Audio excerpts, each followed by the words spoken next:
Former Education Secretary Betsy DeVos joins me now. Betsy, welcome back. Good to have you with us. You know, this is heartbreaking for these kids. We know that fourth graders in America, only 35% of them can read at a proficient level. I understand that it's hot out, but what have these schools been doing for the past 18 months with this money if they weren't going to actually use it to fix the school and get ready?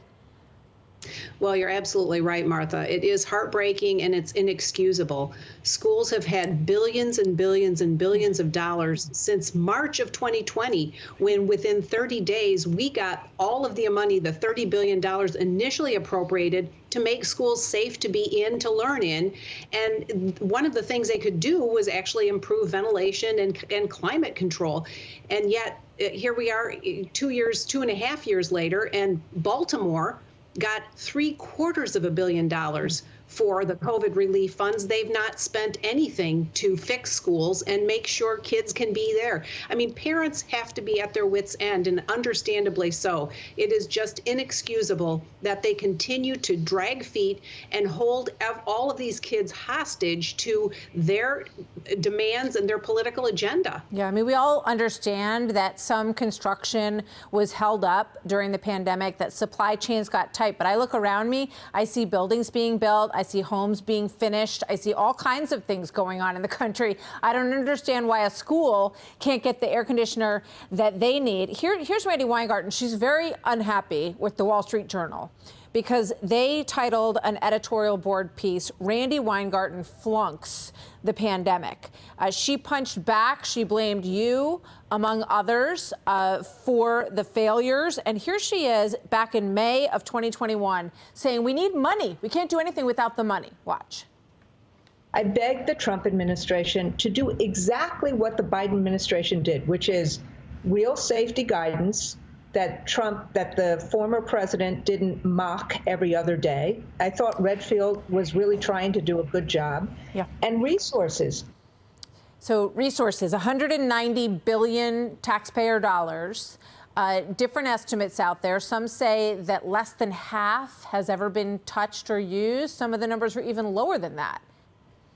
Well, that's exactly right. Even at the end of 2020, the initial round of COVID relief funds for schools, less than 10%. It was more like 3% was actually accessed. And even today, more than 90% of those funds haven't been spent. And schools, the system keeps trying to delay and expand and extend out the period of time so that they can continue to drive their political agenda. It is inexcusable. And, you know, we teach kids to own up to and take responsibility for their failures or their mistakes. Randi Weingarten should own up to the mistakes that they made and the way they have harmed kids and harmed families across the country. And yet all she's doing is blaming everyone else. And this is not about teachers. This is about Randi Weingarten and all of her allies who continue to control everything with the Democrat Party, 99% of their contributions going directly to Democrats to do their bidding. And it's no wonder that parents and the public at large have viewed their public school system at an all-time low. So what we're seeing is millions of students trickling away from the public school system. They're finding other alternatives. They're going to charter schools. They're going to parochial schools, private schools, if they can afford those options. And you also see more and more states offering choice, allowing students to use their tax dollar money to go to the school that they want to go to. But my question is this: what do you think is happening between the money being allocated? So, you know, let's say I'm overseeing a school district. I know that we don't have a good air conditioning system. You know, it's 10 months ago. What's preventing me from tapping into that money and getting those construction folks in and getting it built? What's the holdup?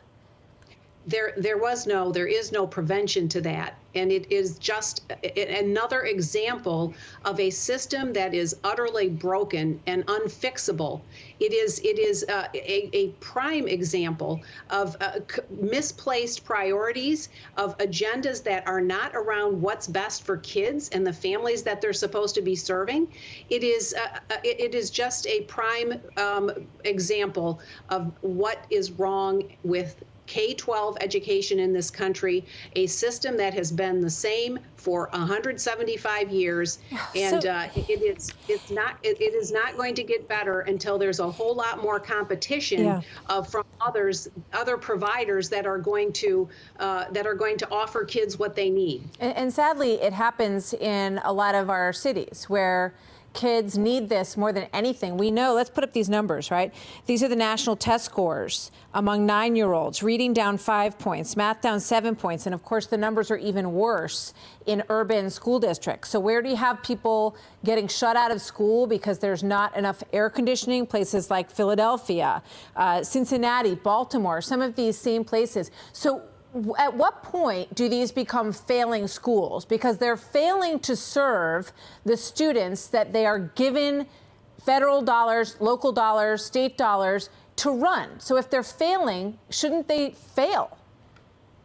Well, they have been failing for a long time, and we've known that well before the pandemic. The pandemic laid bare all of the failings, and they're only compounding them all today when they are refusing to actually do the things that need to be done to serve children and the families that have their children there. This is not about what is best for kids and how they're going to learn. This is a system gone awry, headed by individuals who are bent on their own agenda and adult issues, not on kids, not on learning. The whole question around getting schools air conditioned is just yet another example of how dismally they have failed.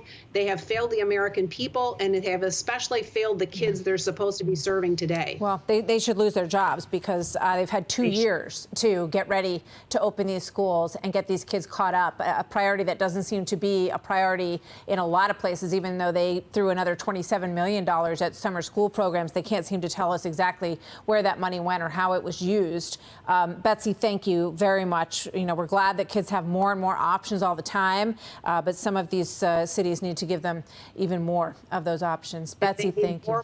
More quickly. Yes. Thank you. Thanks, Martha. Always good to see you. Thank you very much. Hi, everyone. I'm Brian Kilmeade. I want you to do me a favor. I want you to click to subscribe to the Fox News YouTube page. This is the only way that I know for sure that you're not going to miss any great commentary, any great news bites, any great interviews coming your way on Fox. You can get it all here on YouTube. So subscribe right now.